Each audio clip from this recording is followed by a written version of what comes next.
Hi, this is Sive Morten with the daily update on EuroFX. I post my exclusive market overviews with the key political and economical events, charts and important levels on the ForexPeaceArmy.com forums weekly.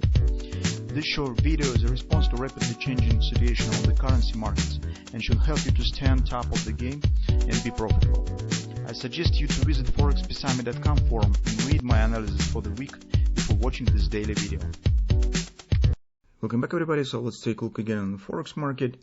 Situation is coming down a bit, but it's probably some temporal relaxes just because this was the really big pressure of the news in the media in the recent few days, and the market was just a bit tired, losing some sensitive to the information background that we have currently, and need to take a breath probably. So in general, we see some minor bounces starting on the euro currency, but hardly it's happening because of the changing of the fundamental background.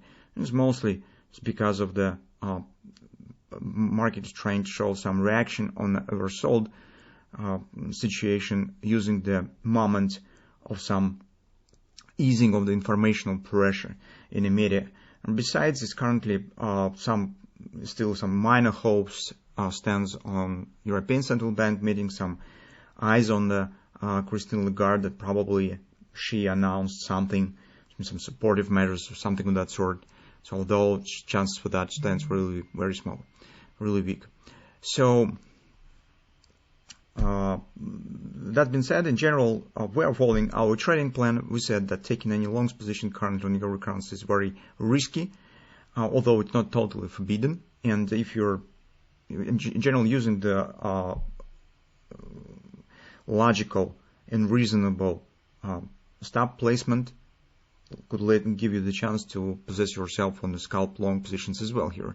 But our major scenario, as we discussed already, is the bread and butter sell on the daily chart. Currently, we think that this scenario is probably most reliable on the market, based on just the background. So market stands so strong downside momentum that taking the short position at some resistance seems really riskless trade almost. So from that standpoint, we suggest that we could keep an eye on these two levels. So in general, this thrust is enough to trade the bread and butter, but theoretically it might be somewhere between these levels. It's just because you could treat the whole downward direction as a single thrust as well. So right from that top, that's why we're setting this 1030, 1069 area, whereas between them actually the downward direction could start. At least we hope that if market will reach this area, and so it would be a nice opportunity, a nice level where we could consider taking the short position. On the 4-hour time frame chart, we have minor bullish signs. So first of all, kind of the Russian rinse and bullish reversal candle has been formed here. This market just spiked down a bit, slows and returned back up. And two side-by-side grabbers right here has been erased. So actually that was bearish grabbers.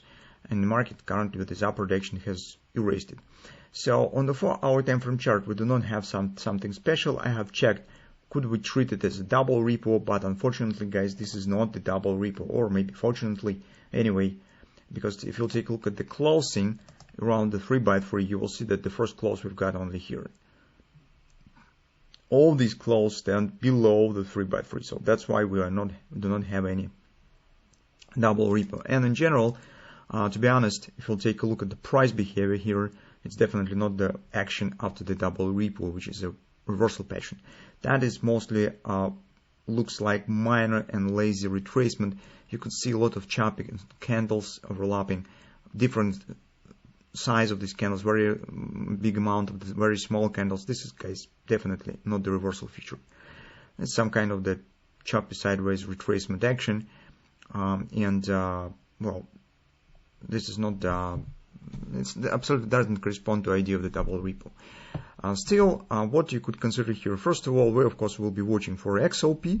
It's just because it's 1050, which makes an agreement with the daily resistance that we have set. So once market hits the XOP, that will be approximately the point where we need to make the decision on whether to take the bread and butter trade on the euro currency or not. So this is the first moment that we intend to keep an eye on. This, of course, if geopolitical background will not change. For example, I don't know, of course, this is not currently not the issue. It's probably hardly this happens right now, but for example, just imagine that some sanctions has been closed, and that could bring really result of the acceleration on euro currency. It's just an example how the geopolitical situation could make direct impact. But if everything stands the same, well, I do not expect some explosive rally here.